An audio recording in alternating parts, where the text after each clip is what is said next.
So, hi everybody, and welcome to today's Recovery from Relapse meeting. Today is Tuesday, November 7th, 2023, and today we are very grateful to have Amy G, who'll be sharing her experience, strength, and hope. So, Amy came into OA in March of 1983 and has been recovered since December 1987, and she is from Maryland. So, Amy, it's over to you. Great. Thanks, Alan, and thanks, Esther, and everyone giving service. So appreciate you all. Couldn't do it without you. My name is Amy G. I am a recovered bulimic, anorexic, and compulsive overeater, gratefully recovered one day at a time because of this awesome fellowship of Overeaters Anonymous. This program has not only saved my life from compulsive eating, but it has transformed it in a way that I never dreamed possible, via putting down the food and working the 12 steps of Overeaters Anonymous. It has completely transformed my life. I'm a big book fanatic, so you're going to be hearing me talk a lot about the big book. This is not a novel or a fiction reading for me. This is the book that I study, because to me, I believe when you take out alcohol and alcoholism and put food and compulsive eating, I have the description of who and what I am, which is a compulsive overeater, and I am powerless. And without these 12 steps, I am doomed to repeat the insanity that was my life before I came to Overeaters Anonymous in March of 1983. Now, since the focus for this is recovery from relapse, I'm going to focus a bit on those first 5 years for me where I bounced in and out of the program and why I think I did. But just since you can only see me from the shoulders up, my top weight was about 170. And I always say, but because of the 3 Ds of the disease, denial, delusion, and defiance, I just decided to not get on the scale anymore. So I probably put on another 15 or 20. So I was pushing 200. My lowest weight as an anorexic, and I know that number, was 102. And that was driving in the car in the summer with the heat on and the down jacket. And that's probably about 30 pounds less than what my normal weight should be. And then by far and away, my worst manifestation was as a bulimic. I bought this magic trick that I could eat whatever I want and, throw it up and not get fat. But what wound up happening, because this disease is so cunning and baffling, that it got to a point where I was puking 10 or 12 times a day. And I could not keep anything down in my stomach. To feel full for me was to be filled with terror and rage and I don't know what, but I was a mess. I am a critical level, food addict, compulsive eater. I mean, I'm also a drug addict and an alcoholic. If you're catching my drift here, if there was any way to anesthetize myself and escape reality, that's exactly what I wanted to do. I mean, I don't know about you all, but when I was growing up, I used to walk around, feeling so uncomfortable in my own skin, going, why does it look like everyone else has the instruction manual to life and I don't? And somehow I missed it, right? So I needed to figure it out on my own. And I came from a sort of no talk, no feel family, and that's not to blame them. Nobody threw me down and tied me up and put food down my throat, right? But I didn't know how to speak what I was feeling or the discomfort. It's called a disease or a dis-ease living in my own skin. So I sought ways to try to deal with life. And when life got rough, which was all the time as far as I was considered, I sought the ease and comfort that comes by the food. And for me, specific foods. I mean, I believe what the disease concept that is talked about in the big book of a physical allergy and a mental obsession. I know for a fact that for me, sugar, high fat, flour, and volume, that was a big one to wrap my brain around, particularly those first 5 years in OA, that I am off to the races like an alcoholic. I cannot stop. I also believe in the mental obsession, which is the greater aspect of this illness, as it's described in the big book, because if I know all these foods are going to kill me, why is it that I keep going back to them? If I know it's going to bring me pain and torture and suffering and puking and all of these other things, why do I keep thinking that somehow, some way, this time, that bite of that cookie won't get me? This time I'll be able to control it. This time I can do it. I mean, I grew up in a family that says all it takes is a little willpower. Pull yourself up by your bootstraps. You can do anything you put your mind to. And I couldn't understand why I couldn't stay on a diet. I could achieve in other areas, right? But when it came to staying on a diet and eating those foods and not being able to stop, I didn't understand. And what the big book teaches me and the 12 steps teach me is that because of the physical allergy and because of the mental obsession, me, myself, and I are doomed. I do not have the sufficient will, nor the knowledge, nor the willpower to beat this disease on my own. My thinking is actually a liability. My thinking, the problem centers in my mind. You know, my eating was only a reaction to life. The problem was going on with me, inside of me, you know, the hole in the soul that I tried to fill with a knife and a fork. And it didn't work. One of my favorite quotes in the big book in Bill's story, he says, out of the drink and speculation, I was to forge a weapon that would turn around like a boomerang and shred me to ribbons. And that's what happened to me when I tried to put together my instruction manual for life.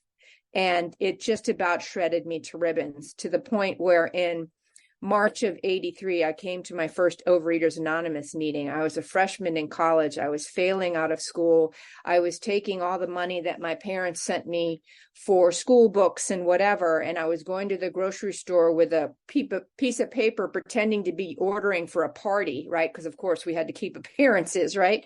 And I would take bags of groceries and I would go into my dorm room and I would puke into a trash can and eat and purge all weekend long. And then in the middle of the night, I would take that trash can and I would throw it out in one of the bigger bins. And I don't say this to gross people out, but this is just the reality and the devastation of what this disease does. And it's so cunning and baffling because if you had asked me what the problem was at that time, I mean, I'm 18 years old, right? I would have said it's because my family's effed up. I would say it's because I didn't get the guy that I had a crush on. It was because I wasn't thin enough.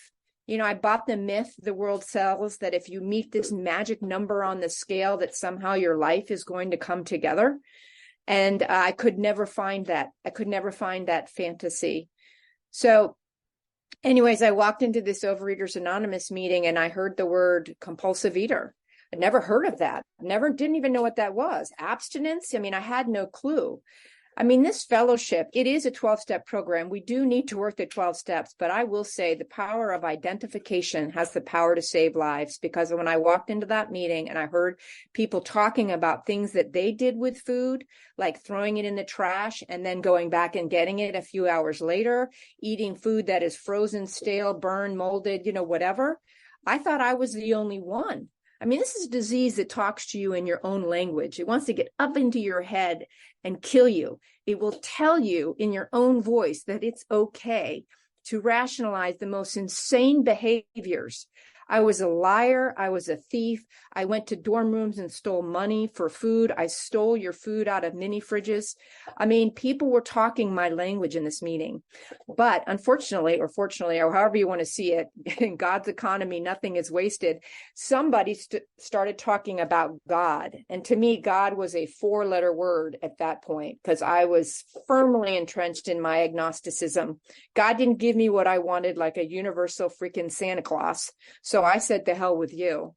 And when they said God, that this is a program of higher power, God, whatever, I got up in the middle of the meeting and I stomped out of the room. Little Miss Drama Queen, you knew why I was leaving. And God bless you all. You all are my God squad, this fellowship. Someone followed me out of the room.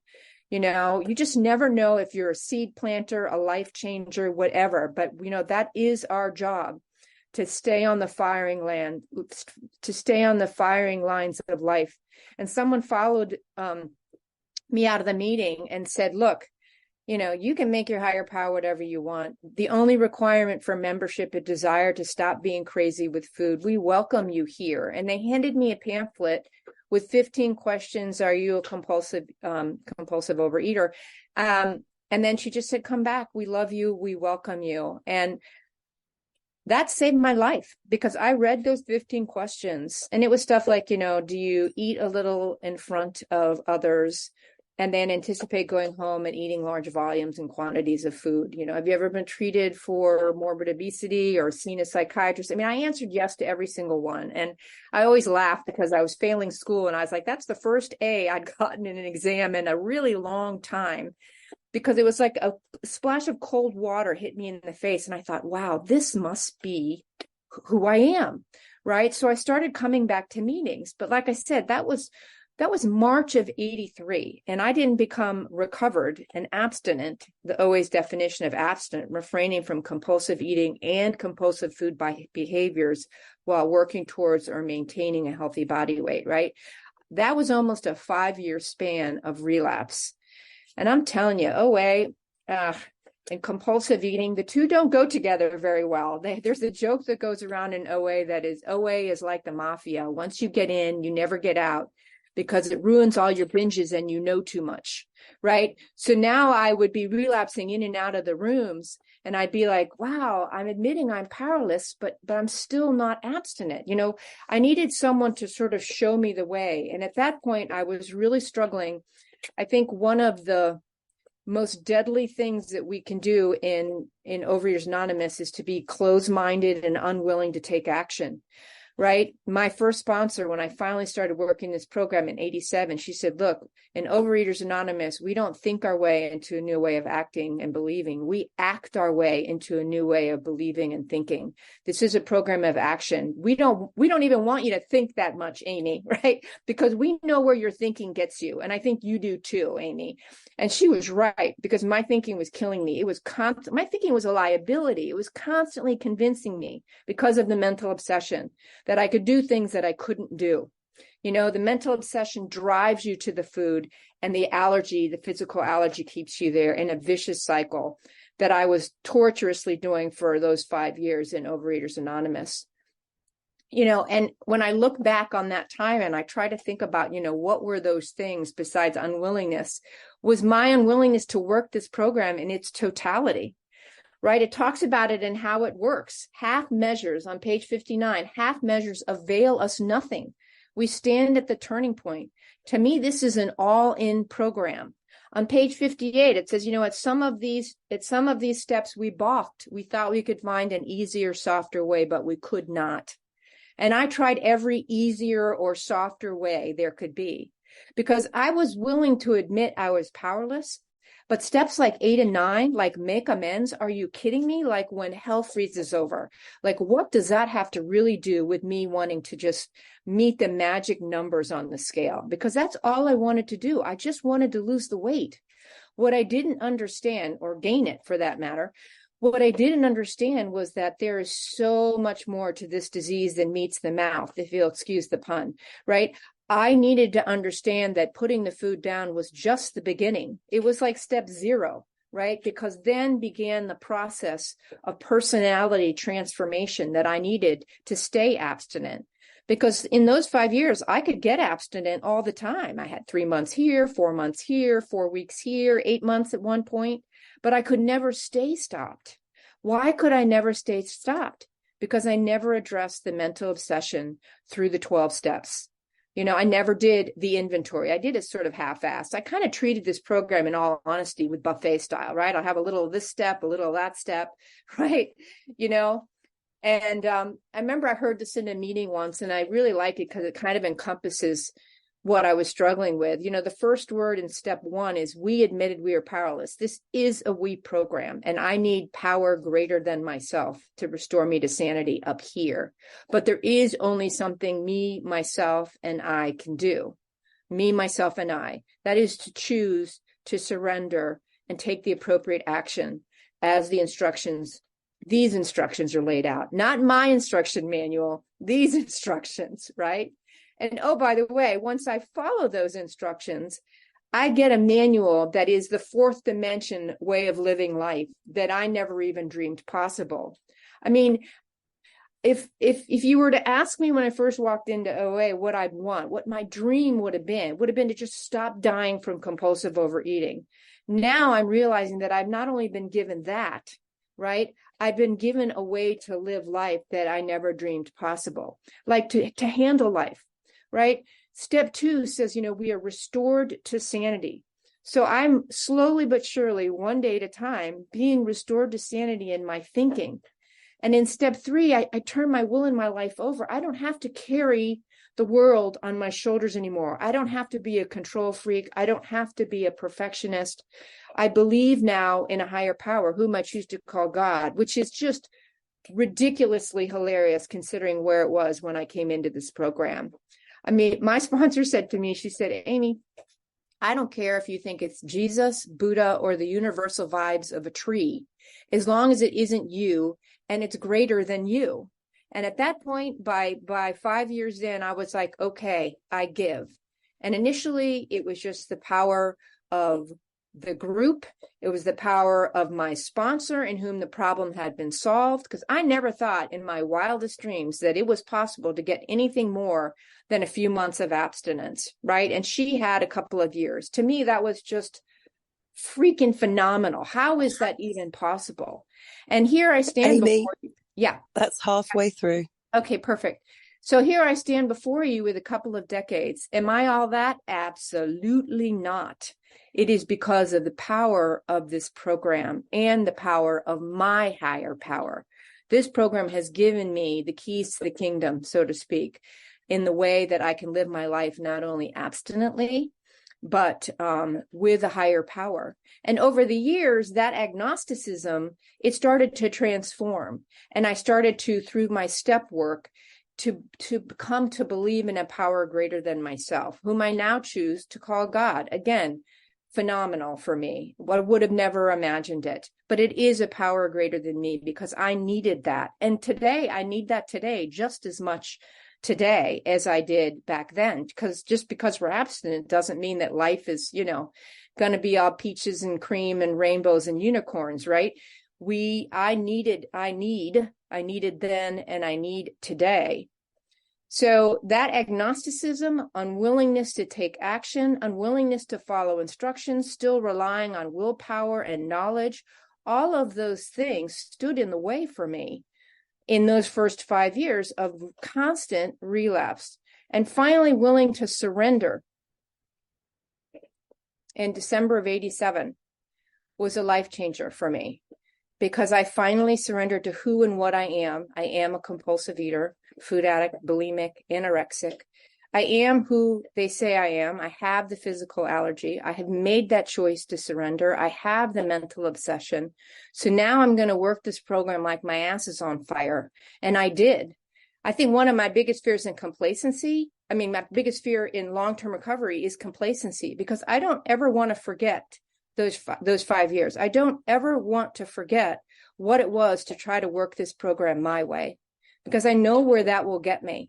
And that relapse is a healthy reminder for me of where it is that I don't want to be. I mean, I thought my life was hell before I came to OA, but I didn't even know what I was doing. And I didn't know what was up or what was down. But now I know.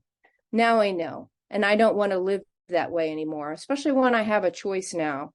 I have a choice. Does it take work? Absolutely. It takes some work, right? But that means that if I do the work, and if I follow the instructions and I work the steps, right, then I can be free. One day at a time, I can be free. And so can you. But step 0 is to put the food down. And that's another thing I had to work on in those first couple of years too, to really understand for me what was my abstinence and what that entailed. Not only refraining from allergic ingredients and substances and particular foods that related to compulsive eating habits, but also volume. I'm an unabashed weigher and measure for over 35 years now, because I just don't know when my full button is broken. I don't know when to start or stop, and I don't want to have to worry about it. I like to have a very clear, and we all do, in my humble opinion, whether or not it's 3 meals a day, nothing in between, or it's weighed and measured. I mean, the big book talks about entire abstinence. I need to know what is abstinent for me. What is that line in the sand? And I'll be honest with you, emotionally, I don't know 3 ounces of beef from half a freaking cow, depending on my emotional nature. So for me, that weighing and measuring stops all the obsession. There's no confusion for me. And like I said, not everyone needs to do that, but we all need to decide what step 0 is, because then the obsession stops. And then we move on to working the business of the program. And for me, I had to wrap my brain around the volume issue because I could start binging on carrots. I mean, I had to go to the doctor once. I ate so many carrots that my hands turned orange. There's actually a what do you call it? A saying for that. It's called keratinitis. I have TMJ from my jaw from eating so many raw vegetables as an active addict, right? So volume for me was a big issue. Maybe not for everyone, but I had to say that for me. That was a big part of my relapse because I could start binging on carrots, right? And then wind up in the sugar, high fat, flour, and volume. That compulsive behavior of volume eating was a trigger for me. And I had to address that in those first 5 years. And then once we get down to the business of putting the food down and working the steps, I had to be willing to do the things. I was talking about 8 and 9 when hell freezes over. There was a few people on my list, let me tell you, that I did not want to have to make amends to, because I don't know about you all, but quite often there are people on the list that you need to make amends to that have also hurt you. And that was a real struggle for me. But again, we act our way into a new way of thinking and believing. We take a leap of faith. And I truly believe that the promises are after step 9, because that whole idea of God, I began to see things happening during those amends that I would have never imagined, had no control over. I started to see God active in my life. I started to see a higher power when I was willing to take action, also return in volumes for me in ways that I could have never imagined how things would work out, especially during those amends process. I was able to reestablish a relationship with an abusive brother, with my workaholic father, and make restitution and resolution with him before he passed away. And that was incredible. I know I'm running out of time. I wanted to focus on those first 5 years, but I also want to talk about emotional relapse. I'm grateful to say that I have not relapsed into my compulsive eating or drinking or drugging in many a year. And I'm so grateful, one day at a time. But one thing I do struggle with is that spiritual maintenance in step 11, while step 10, 11, and 12. And it's my responsibility to continue to work this program and be active in my service, in my step work, and not only service in my OA fellowship, but service to my family. I mean, I literally grew up in these rooms. I came at 22. I didn't know how to date. I had just took hostages, as the saying goes, right? I had to learn how to be a person in my community. I had to learn how to be self-supporting. I had to finish college. I had to get a job. And I'm so grateful to this program because there's nothing that I haven't gone through. Again, God showing up, that someone in the program has not gone through that could show me the way. All I needed to do was to be humble enough to reach out and ask for help. This is a program of ego reduction, right? We need to be able to ask for help. And I can't tell you how many times I've reached out and said, hey, I'm going through this situation, and someone has called me and said, I've done this. This is what I've done. Right? So I had to learn how to date, how to self-support, how to get married, how to have children. And now I'm an empty nester. If anyone has an instruction manual for retirement, I'd love to see yours. It's really hard to jam, all of these years of this wonderful life that I've been given thus far. And it hasn't been like there hasn't been tragedies and things that I could have never imagined. But there isn't anything that I've gone through that a bite of my binge foods would have made better, right? I've been restored to sanity now. I can actually think a binge through, right? Before there was no thought, right? How many times did I stand in front of the refrigerator 5 bites into a binge going, how the hell did I get here, right? To me, being restored to sanity says there's a thought, there's a pause between the craziness that goes on in my head. I mean, sure, the food may not be the first thing that I think about, but there's a lot of crazy behaviors. There's a lot of character defects up here. You know what I mean? I can be a whack job on any given Sunday, depending on my emotional and my serenity and my spiritual growth. And I take very seriously what it says in the big book, that my recovery is contingent on the maintenance of my spiritual condition. Because I don't think my relapse now will start with a bite of food. That's the end of a relapse. My relapse starts when I stop doing things that I need to do for my program, and I start indulging in character defects that I'm not willing to talk about or work on, right? Or I'm not addressing resentments that are starting to build up. right? The buildup of human emotions that can go on if I'm not addressing them and acting on them. If I don't have an active spiritual life, what is my spiritual life? I get up in the morning, I'm on my knees before I stand on my feet because I need God today to help me stay sober, abstinent, and sane and have power and knowledge to do his will for me today.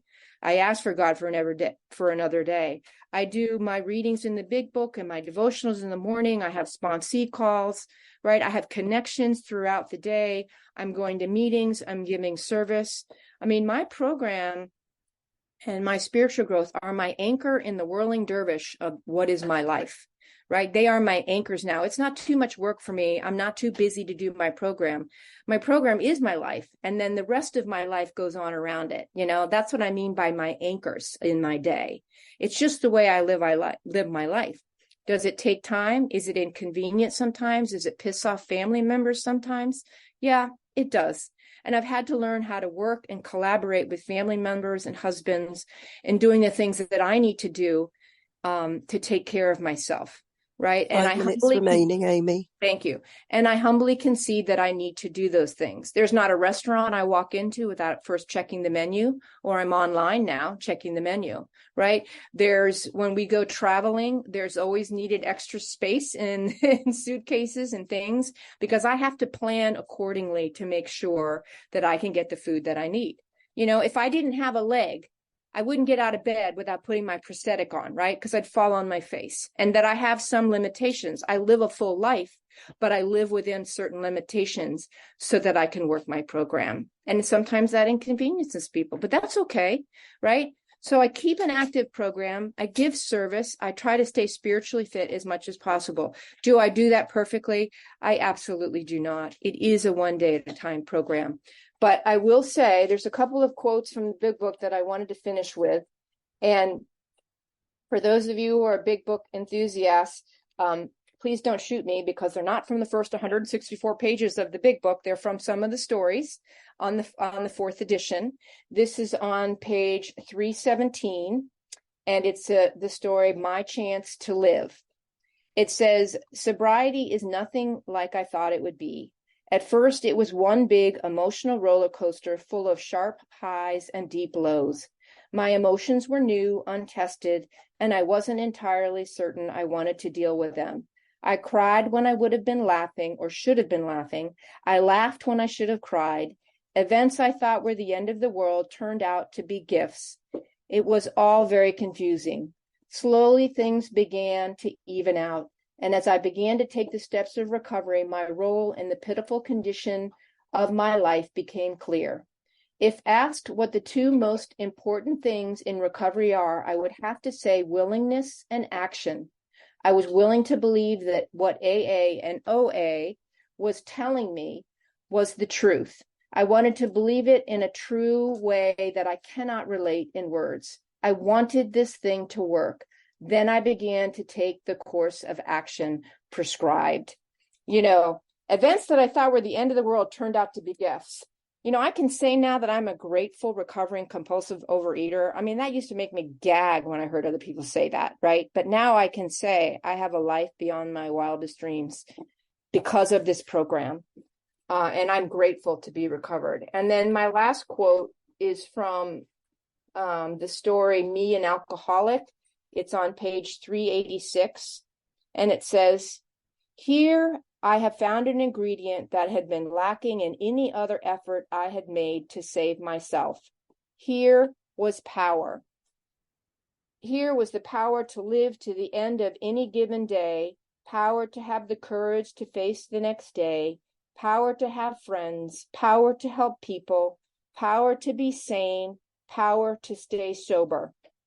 Couple sentences down. Moreover, I am deeply convinced that so long as I continue to strive in my bumbling way toward the principles I first encountered in the earlier chapters of this book, this remarkable power will continue to flow through me. What is this power? With my AA friends, all I can say, it is a power greater than myself. So thanks y'all for letting me share. Grateful to be with you today. We recover one day at a time. My love to you all. I pass.